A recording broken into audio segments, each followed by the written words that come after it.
Hello and welcome to College Clinton and this video series on economic principles and microeconomics. My name is Clinton Lee and this series will be taking you through weeks 1 to 10 of what I would consider a first year university course in microeconomics. So if you're a university student, this will be tailored to you. We'll have 2 videos for every week, one a lecture like this video, and another video every week which takes you through questions and answers. So questions and answers that I got when I was doing my degree. So this, as I said, is tailored for you if you're a university student, but if you're not a university student, you just like to learn about microeconomics, that's great too, because you'll be getting a level of education, I believe, which is equivalent to a first year economic student at university. So unlike some videos which just give you a general understanding, this will hopefully give you a really specific and practical understanding of the subject. So just a little bit about myself. So my name is Clinton Lee. I am a graduate, the Bachelor of Commerce, and I majored in economics and finance. And I'll be doing postgraduate in economics next year, hopefully.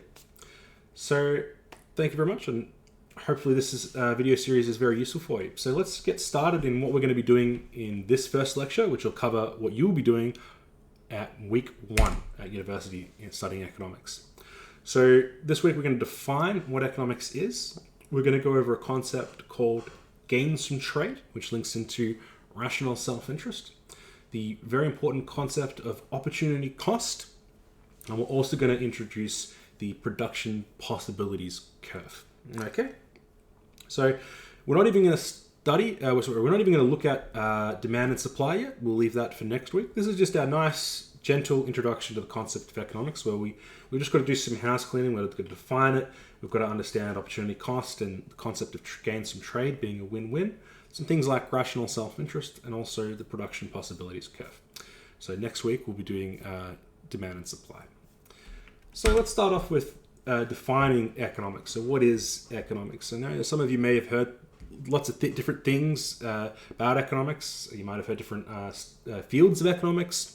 You know, behavioral economics, macroeconomics, microeconomics, labor market economics, that kind of thing. At the end of the day, the key thing about economics, it is the study of how we allocate scarce resources, how we as individuals allocate them, how we as families, societies, companies, nations, and the world ultimately allocates scarce resources. From there, we can look at the mechanisms of that allocation, so the study of markets, so demand and supply, and the results of these allocations, the distribution of incomes and wealth across groups and nations. Why are there disparities? We can learn about that and explain that through our study of economics. So economics uses quantitative evidence, but at its heart, it is still a study of human decision making. So in that sense, it is a social science. So if you understand things like sociology and psychology versus mathematics, science, it's a combination of those two things, so a social science. Okay? So we've got 2 lovely quotes here from Lionel Robbins and Thomas Sowell. So the first one, economics is the study of the use of scarce resources which have alternative uses. And a quote here by Thomas Sowell, there has never been enough to satisfy everyone completely. That is the real constraint. So perhaps some of you out of high school might remember in your studies of, say, maybe business management or management, may have come across the concept that our wants are endless. We have limitless wants, but our resources are limited, so we can only achieve some of those wants. So if we go back here, we have, scarce resources, and we can allocate them in certain ways to alternate uses, okay? But our resources are always constrained, and that is the problem. That is the study of economics, the allocation of scarce resources, okay? So hopefully that's nice and crystal clear for you. And just a bit of housekeeping before we go on. So economics, as I said, is a quantitative science. It relies on real evidence and facts. It might be a social science, but it's still a science. So flowery language can't replace real evidence. So just from the beginning, I know it's less important now as we begin, but as you proceed through your study of economics and as you study at university, I want you to always remember evidence. And when you're making claims, give reasons for why your claim is real. if we say the price is going to go higher, why is the price going to go higher? The economy is going to grow, why? So just when you're writing your answers and essays from now on, maybe you remember some of these gifts here. Thomas Sowell, this nice lady here, and these comical characters, right? Where's your evidence? And you can say that all you want, but the evidence is totally against you, right? So you can't prove nothing. Well, prove it, all right? When you write your answers, and that'll help you. I think a lot of students at university, leading on from high school, they get caught in a trap where they just make claims without giving evidence for those claims, and that's where they lose marks. So if we can get in the habit of from now on of providing evidence, you'll be in really good stead. Okay. All right. So let's look at our first really big concept. This is the concept of gains from trade. I want you to think of a really simple example, and that is the example of when you go to a bakery and you buy some bread. I want you to ask yourself, why does the baker sell you bread? And also, along with that, why are you buying the bread? Why does the baker sell you bread? Why do you buy the bread? Does the baker, does he sell you the bread because, why is he a baker? Does he just like, he likes getting up at 1 a.m. and he was like, you know what? I really like getting up at 1 a.m. I love it. And, given that I'm up at 1 a.m, I might as well bake some bread. Like, is that why he's doing it? And, why are you buying the bread? You're like, you just lost, you found your way in a bakery and you thought, well, it's warm in here, I might as well buy something. No, obviously not. So the baker sells you bread because he or she wants to make money. Duh. And you buy the bread because you want the bread more than you want the money. Duh. Okay? It's very simple, but it's actually really important.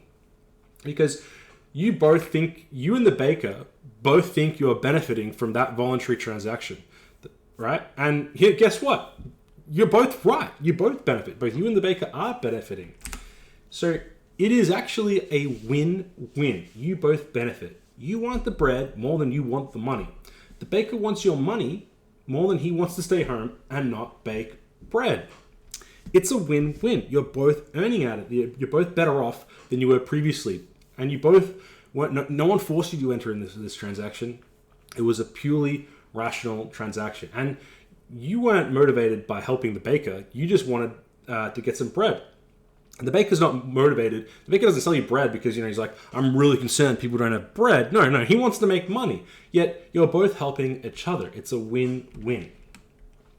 So this introduces a real nice concept here, the concept of the invisible hand, which was invented by an economist from the 18th century named Adam Smith. He was called known as the grandfather of economics. And this quote here, so we've got a lovely quote here. By pursuing his own interest, he frequently promotes that of the society more effectually than when he really intends to promote it. So let me give you a story here about, paint you a nice little picture about the baker and you. So the baker, it turns out, he bakes bread and makes money because he wants to provide for his daughter. He wants to give his daughter a really wonderful education and give her all the opportunities that he lacked. So she can go anywhere, study anywhere, and learn whatever she wants to do. And so you are facilitating that a little bit, and everyone else is facilitating it a little bit when they buy bread from the baker. You're facilitating the baker's daughter's education. You don't intend to facilitate it, but that's what you're doing anyway. You're motivated by your own rational self-interest. I want bread. But in wanting bread and buying the bread, you're actually facilitating the education of the baker's daughter. And that, daughter then goes and gets a great education and, perhaps she joins a scientific field and endeavor and contributes to a bunch of breakthroughs that help society as a whole. Well, in this situation, you and thousands like you that were motivated by the rational self-interest, I want bread, have facilitated the benefit of not only to the baker's daughter, but society as a whole. You were drawn as if by an invisible hand. It wasn't your intention, but that's nevertheless what you have done. You've benefited society, the baker, and the baker's daughter as well. Another quote here. So, understanding that people are motivated by rational self-interest, he is led by an invisible hand to promote an end which was no part of his intention. Once again, you don't intend to help the baker's daughter, but that's exactly what you're doing regardless. So this is an amazing concept. This is really amazing because now suddenly you realize, well, how many transactions are you voluntarily entering into? Well, thousands every day. Well, maybe not every day, but thousands. And everyone's doing that too. We're all voluntarily entering into transactions that are helping us. We're all creating win-wins, just millions of win-wins all around the world. And we're helping each other actually achieve our dreams. What a beautiful concept. And it's a real concept. It's a real thing. By engaging in these win-wins, we're maximizing each other's welfare. We're helping each other. And we're helping helping each other achieve our dreams. So, given that people are motivated by rational self-interest, if we accept that, and given that they're drawn by an invisible hand to help each other create win-wins, well, if that's true, if being selfish, you just wanting bread and the baker just wanting to make money, he's helping you get, think about the concept. We'll just do one more quick concept of the farmer, okay? It's a nice concept, nice and simple. The farmer, when he farms his crops, okay, is he thinking about all the millions of people he's feeding, or is he thinking about the money that he's making from farming? He might be thinking a little bit about the feeding millions of people, but really, he's doing it for the money, okay? And yet, he's helping feed millions of people, and if he didn't do it, we'd have no food. So it's a massive win-win here. Globally, we're all engaging in win-wins. The farmer's being selfish, you're being selfish, and yet everyone benefits. So, if we accept that at face value, this is where a wonderful concept called greed is good comes from. You may remember, perhaps I'm showing my age or just my love of older classic movies, a film called Wall Street with Michael Douglas and Charlie Sheen. And there's a famous scene where Michael Douglas's character stands up at a shareholder meeting and he says, "Greed, for lack of a better word, is good. Greed works." Okay? So if we understand that, as I said, that we're all selfish and acting in our rational self-interest, yet all of these voluntary transactions that we're therefore entering into are win-wins, well, doesn't that mean that greed is good? Well, maybe. Let's get that answer.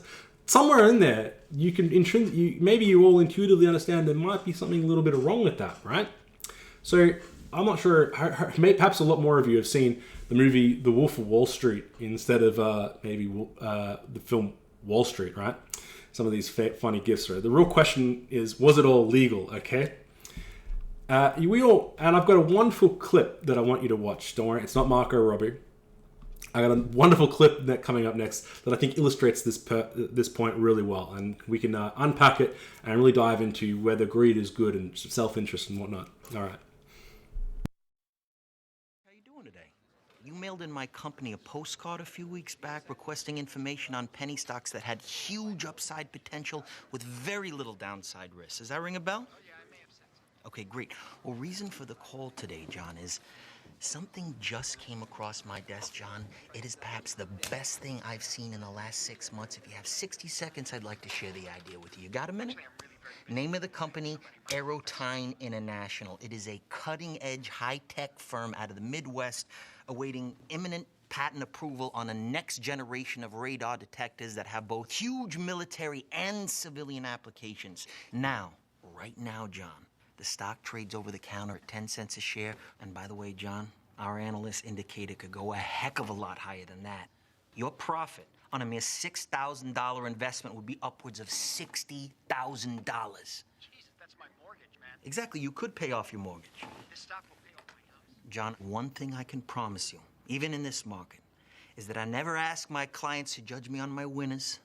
I ask them to judge me on my losers because I have so few. And in the case of Aerotine, based on every technical factor out there, John, we are looking at a grand slam home run. Okay, let's do it. I'll do $4,000. 4,000, that'd be 40,000 shares, John. Let me lock in that trade right now and get back to you with my secretary with an exact confirmation. Sound good, John? Sounds good. Great. Hey, John, thank you for your vote of confidence, and welcome to the Investors Center. Yeah, thanks a lot, man. Thanks. Bye-bye. How'd you fucking do that? Just like that, I made $2,000. The other guys... Right, so that's a great clip. So, what's wrong here? What happened? This was a voluntary transaction that we just saw, but it's likely not going to be a win-win, is it? Right? Only one side's going to win, right? Leo's going to win. The other guy, it's not looking too great. Aerotine International, I don't know about that one, right? So what's wrong? Why isn't greed good here? Why hasn't greed led to a win-win? Okay. Have to think about it. I don't think it's immediately obvious why. All right, so the big problem here in this particular transaction, the reason why it's not a win-win, the reason why the transaction took place at all, is that there was asymmetric information. There was unequal information. There wasn't what is called a concept in economics called perfect information. And we'll come back to perfect information. It's also very popular and very important in finance. And you'll learn about that if you study finance as well. So in this case, Leo's character, he knew that the stock was worthless. But the guy he was selling it to, the guy he was talking to on the phone, he certainly did not know that it was worthless. And there's no way he would buy it if he did. Okay? He wouldn't, if you knew the stock was worthless, right? Or likely to be worthless, and you were acting in your rational self-interest, okay, you wouldn't buy the stock. But the problem was he didn't know. There was an imbalance of information. There was asymmetric information. So this is where a really very important concept in economics comes in, called cerebus paribus. It's Latin for all other things being equal, okay? So trades are win-wins and mutually beneficial, all other things being equal. Such things as perfect information, okay? So we understand intrinsically, right, well, we should understand intrinsically, given our examples, that most of our trades, maybe the vast majority of our trades, our voluntary transactions, are win-wins. And we understand that all trades, in a vacuum, voluntary transactions, all are win-wins. Cerebus paribus, okay? That's where that wonderful concept comes in. So more people motivated by rational self-interest enter into voluntary transactions, they are win-wins. Both parties benefit. Cerebus paribus. Okay? All right. Sorry, that's my cat. Let's have a look at gains from trade. So let's have another look at gains from trade. So it is a really core insight given to us by the study of economics. The idea that we all benefit from trade. Individuals, firms, nations. We all benefit from the voluntary exchange of goods and services. So based upon that, we understand that, therefore, restrictions to trade generally leave us worse off. So if trading is win-wins for both parties, and we're actually increasing welfare, if we're not allowed to trade, if there's some kind of restriction placed on that trade, then we understand logically that we'd then be worse off. Finally, trade is not a zero-sum game. It is mutually beneficial. Always remember the example of the baker, okay? So we're going to really hammer this home home a lot of times and throughout this entire subject, okay? That trade is not a zero-sum game and it's mutually beneficial, all right? If you have any doubts, if you're questioning it, just remember that example of you and the baker and you and the farmer, okay? So just to make that even clearer for you, think about the last time you went shopping, okay? People assign values to commodities and make rational decisions based upon those values. So when you say something, or when someone says something is too expensive, what are they saying? Really, they're saying that the value that they believe they'll get from that item is less than the price of that item, okay? Let's look at a bottle of olive oil, okay? And let's say the price is $10 and the value you get from it is $9. Well, you would get from it is $9. Well, that means you would, if you're a rational, self-interested individual making rational decisions, you wouldn't buy that because you're not getting any value from it. You'd lose the value. Now, let's say, for example, that the value you place upon it is $10 and the price is only $8 and you're getting $2 of value from that. Well, then you might very well buy that because then you're getting $2 of value. Now, the supermarket that's selling it, it's selling it for $8, and let's say that the cost is $7. Well, they're still interested in selling that because they're getting $1 value from that. So when you buy that bottle of olive oil, you're getting $2 of value, and the supermarket is getting $1 of value. So the voluntary exchange can benefit all parties, though some parties might gain more than others. You benefit $2 because the value you place upon the olive oil is 10, the price is 8, and the supermarket benefits $1. The price is 8, they're selling it for 8, and the cost to provide that bottle to you is 7. So they're making $1. So together, the combined gains from trade for society is $3 from this transaction, okay? You benefit a little bit more than the supermarket, but it's still in the supermarket's interest to sell it to you. You both benefit, okay? So this example of us all making rational decisions and we're based upon values that we place on items, services, and transactions, okay? It's just another way of thinking about it. So let's just summarize the concept of gains from trade. Again, trade is not a zero-sum game. Rational self-interest leads us to make mutually beneficial trades because voluntary trades are win-wins. Cerebus paribus, all other things held equal. Okay? Very good. All right, so that was a big subject that we went through, games and trade. If you don't fully get it, don't worry. We're going to come back to it, and it's going to be reiterated to you many times throughout our learning. So don't stress if it's not quite all making too much sense yet. Let's look at opportunity cost, an incredibly important concept in economics now. All right. I've got a lovely quote here that I found in an economics textbook that I think sums it up really lovely, really nice. Opportunity cost is the value of the next best alternative when a decision is made. It is what is given up. Okay? So I want you to think for a second about what you're doing right now. Okay? You're watching this video. Now, what are you giving up in order to watch this video? It's an opportunity cost there. You're doing this, you're watching this video, but therefore you can't be asleep, you can't play video games, you can't go out with friends, can't see a girl, can't see a boy. That's what you're giving up. All right. So that's a really simple example of an opportunity cost, right? Nice, quiet, easy one. Now, think about a lot of you I know university students, right? I imagine a lot of you watching this are university students. So think about choosing to go to university and get a degree. What are you giving up in order to do so? So pause the video. I really encourage you to pause the video and think about that. Okay. So I imagine a lot of you would have said, well, some of you would have been would be paying money to go to university. So you're giving up the money, right? Yeah. Going into debt. Okay, good. Time, giving up the time. But let's go a little bit deeper. Let's really think about the reason why you're going to university and what you're giving up. A lot of the time, it's very difficult to have a full-time job, for example, and go to university. So if you're going to university, you're giving up that full-time job. You could be into the workforce right now out of high school, but you're not. You're going to university. So you're giving up all the earning potential and the skills that you would be learning at work, because you learn skills at work as well. As you do, you learn at university, you learn at work. You're giving up that earning potential and those skills that you would otherwise could be earning at work by going to university.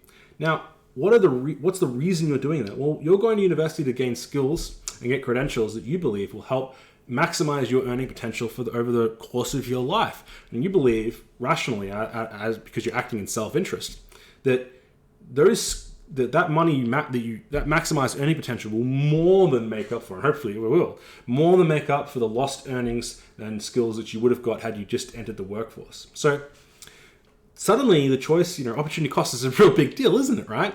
And it is. It's a very important concept in life, as well as economics and finance, okay? We're constantly making opportunity costs all the time. From the moment we're born to the day we die, we're making economic opportunity costs. There are opportunity costs both big and small, okay? And I think it's a wonderful concept, regardless of, it's an incredibly important economics concept, but it's a great concept to be aware of in life as in general, okay? So let's have a nice simple example of opportunity cost utilizing scarcity, okay? So let's imagine that we're a family here, and we have our scarce resources in this box, and we've narrowed down our two best uses of these scarce resources. We could buy a family car or go on a family holiday, okay? So let's see, if we buy the car, what is the opportunity cost? We get the car, but we forego the holiday. So the opportunity cost is the value of the holiday. Now, if we choose the holiday, what is the opportunity cost? We get the holiday, but we forego the car. So the opportunity cost is the value of the car. Nice and simple, okay? Hopefully that's very clear. That's now very clear to you now. Let's look at a more complex opportunity cost and start adding in real money here. Now, this is a great example. It's on the internet all the time. I think it's in a bunch of economics textbooks. I really like it as well. So I'll read out the question and we'll do it together, okay?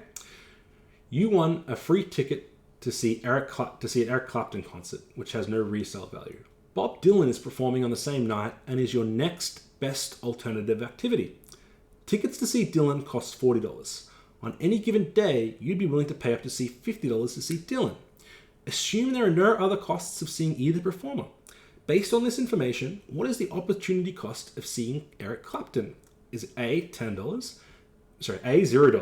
B $10, C $40, or D $50? Okay, I'll pull out the most important things and reiterate them for you here. So you want a free ticket to see Eric Clapton. Bob Dylan is your next best alternative activity. Tickets to see Dylan cost $40. You'd be willing to pay $50. Tickets to Dylan cost $40. You're willing to pay $50. If you see Eric Clapton, you can't see Dylan. What's the opportunity cost of seeing Clapton? So I really encourage you to pause the video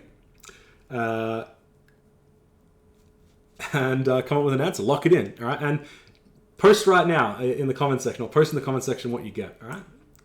All right, so the answer is B, $10. That's the opportunity cost. Now, if you didn't get it right, don't worry. This question is fairly difficult, I guess, because 80% of economists still get this question wrong, all right? So don't feel bad if you didn't get it right.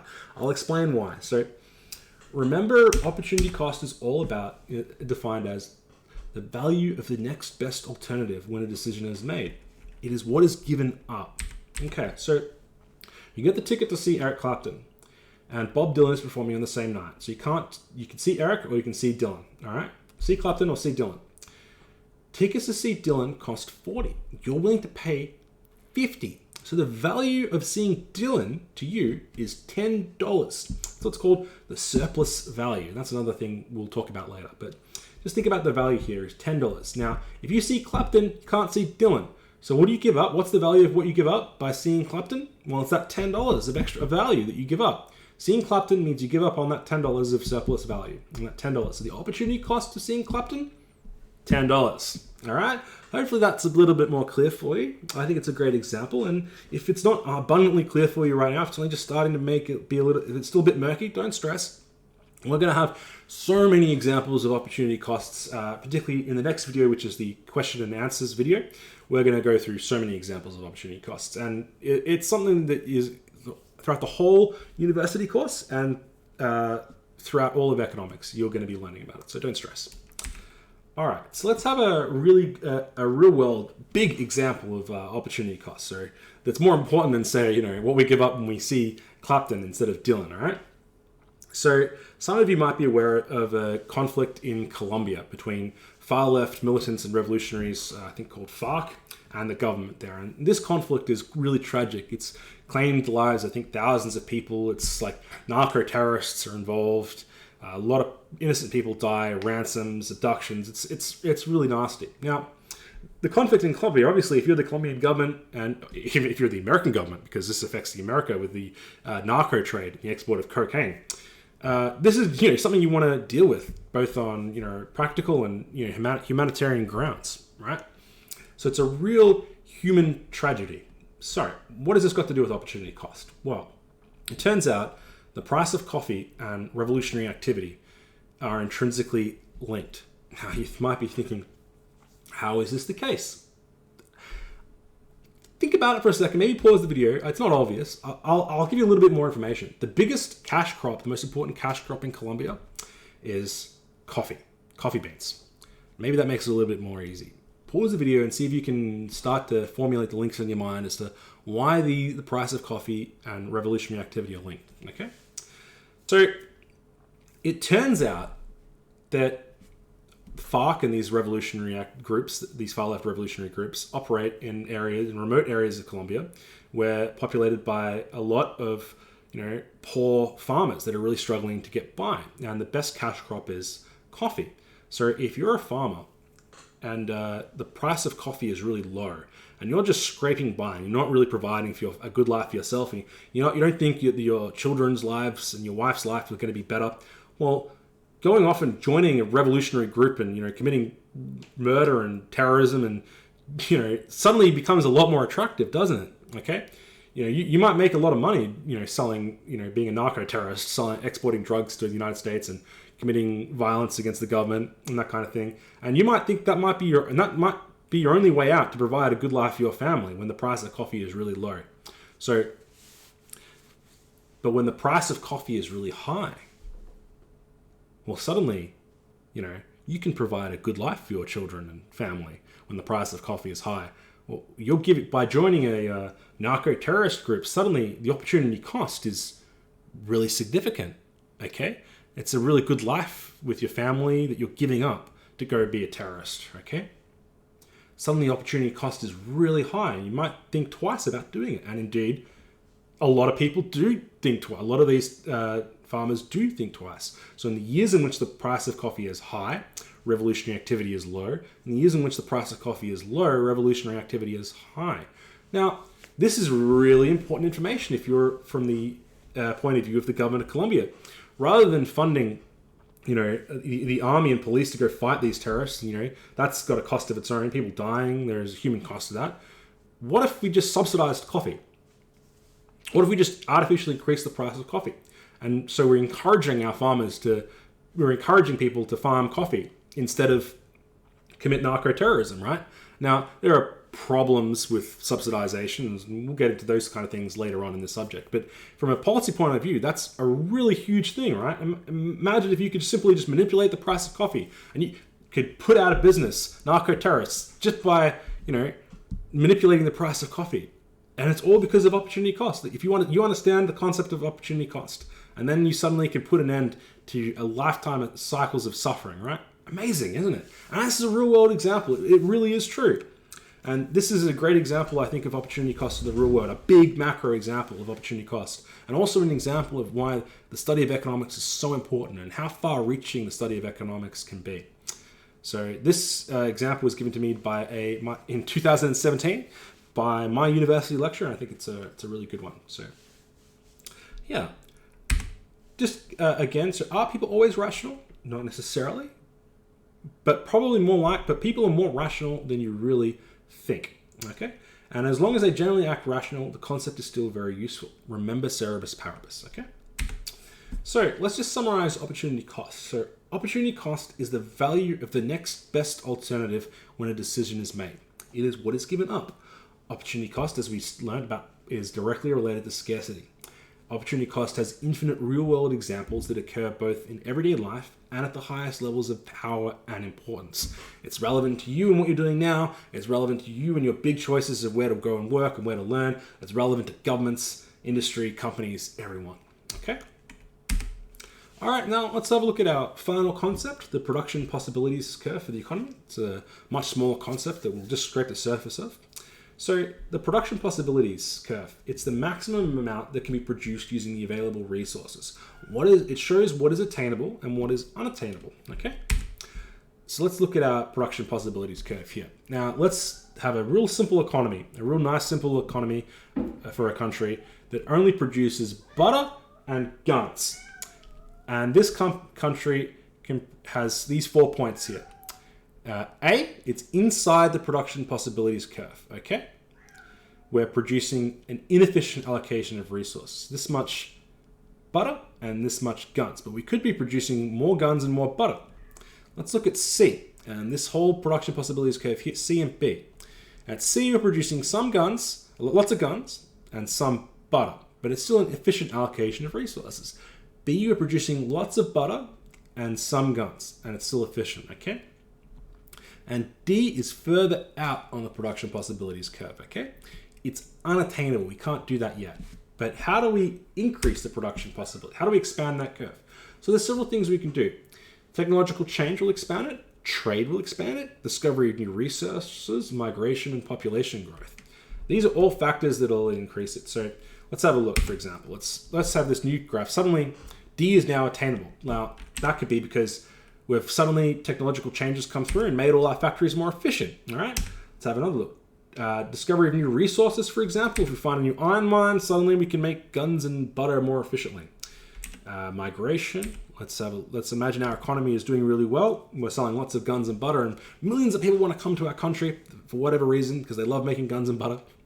And all of a sudden now we have more resources at our disposal, and we can make way more guns and butter, and D becomes a practical possibility. Okay, so it's just a nice concept, the production possibilities curve, and the reasons behind how we expand it. Because if you think about it, if we want to maximize welfare, the more we're able to make, the more we're able to do, that's better, right? We maximize welfare that way, and that links into concepts like productivity and GDP and living standards, and we'll all get into those kind of concepts later on.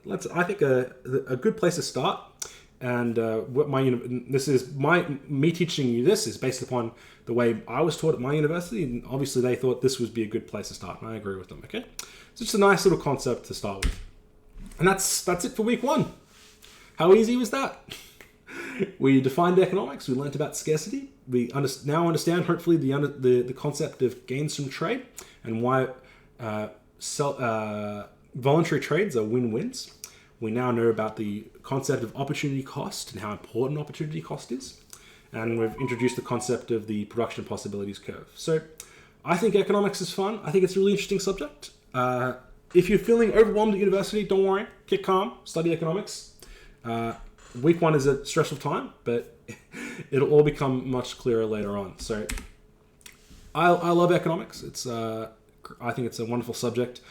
If you're not studying economics because it's a part of your major, if you just picked it up as an elective, I encourage you to continue on with it.